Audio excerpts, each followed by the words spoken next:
We are in the middle of a pandemic that has collided with a failure in leadership. In the U.S., coronavirus is also a man-made disaster, the likes of which might be hard to truly comprehend if you don't work in a hospital, a morgue, or a nursing home, or if you haven't personally been touched by the tragedy of losing a loved one. But make no mistake, we will all likely be touched by that tragedy because the pandemic is young yet. Experts tell us that coronavirus is just getting started with us. And as other nations are putting up a good fight and seeing results, the U.S. is flailing. The U.S. is a cautionary tale. The federal response here is faltering as the death toll surpasses 140,000 Americans. 140,000 people. That is enough to fill the Rose Bowl 1.5 times. And the president is still denying reality and ignoring the magnitude of the outbreak. And in his Fox News interview this week, it is clear that denial has crossed the threshold to negligence. He can't even be honest about how deadly the virus is here. When you talk about mortality rates, I think it's the opposite. I think we have one of the lowest mortality rates in the world. Can you please get me the mortality rate? Yeah. Kaylee's right here. I heard we have one of the lowest, maybe the lowest mortality rate anywhere in the world.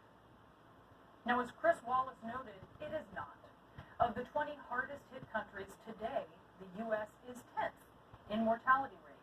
Bolivia, Colombia, the Philippines, Chile, India, Pakistan, Argentina, all among those doing better than the U.S. But go on. Do you have the numbers, please? Number one low mortality rate.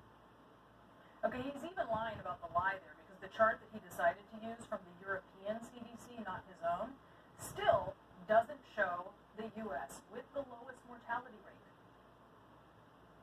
You look at other countries, they don't even do tests. They don't go around having massive areas of testing, and we do. False.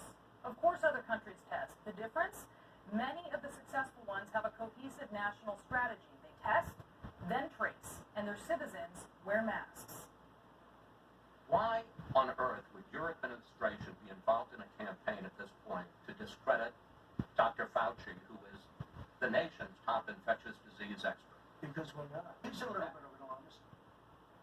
So Trump denies that his administration is attacking Anthony Fauci before he goes right on ahead there and undermines Anthony Fauci. The attacks are real, and they're right out there. They are verifiable. The top trade advisor wrote an op-ed. The social media director pushed a cartoon out on social media, and the White House anonymously pushed out a list of opposition research on Dr. Fauci. Many of those cases are young people that would heal in a day. They have the sniffles. All right, I've interviewed young people who survived weeks on a ventilator. I've interviewed young people who are still battling symptoms months later. They're the so-called long haulers. And next hour, right here, we're going to be talking with a mother who lost her 20-year-old son and 23-year-old daughter in the span of 11 days. So give us a break. This isn't just the sniffles. And then this interview moved on to other topics like the military. We got soldiers, the biggest pay raises in the history of our military. No, he actually did not. While a pay raise is always welcome, the military got bigger ones in 2008, 2009, and 2010. Next. We won two world wars. Two world wars, beautiful world wars that were vicious and horrible. Vicious and horrible, yes. Beautiful, no.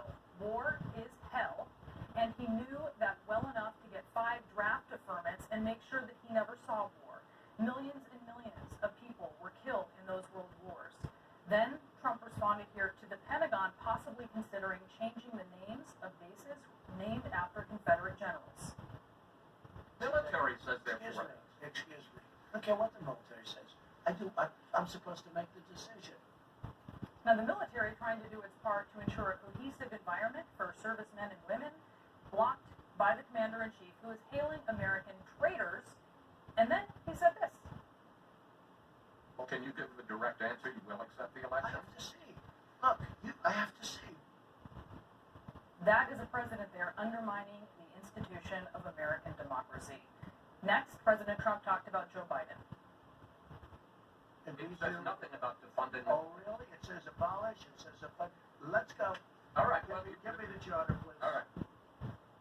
Okay, it didn't say abolish. It did not say abolish. It does not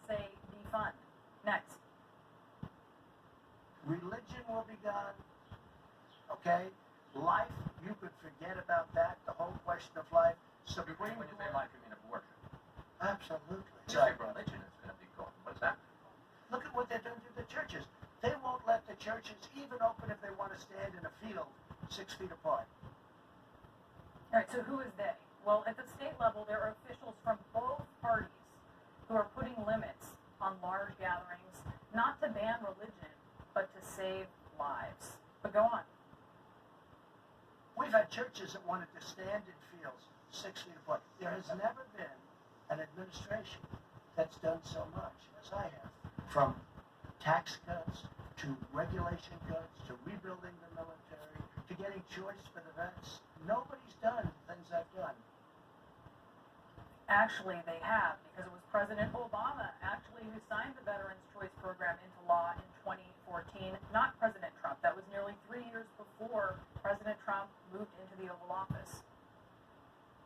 I think mail-in voting is going to win the election. I really do. All right, that's just false. There is zero evidence of widespread fraud. Studies also show mail-in voting has not benefited one party over the other.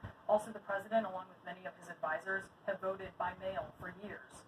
Then, as the president tries to make mental acuity an issue in this election, he brags about the cognitive test that he took.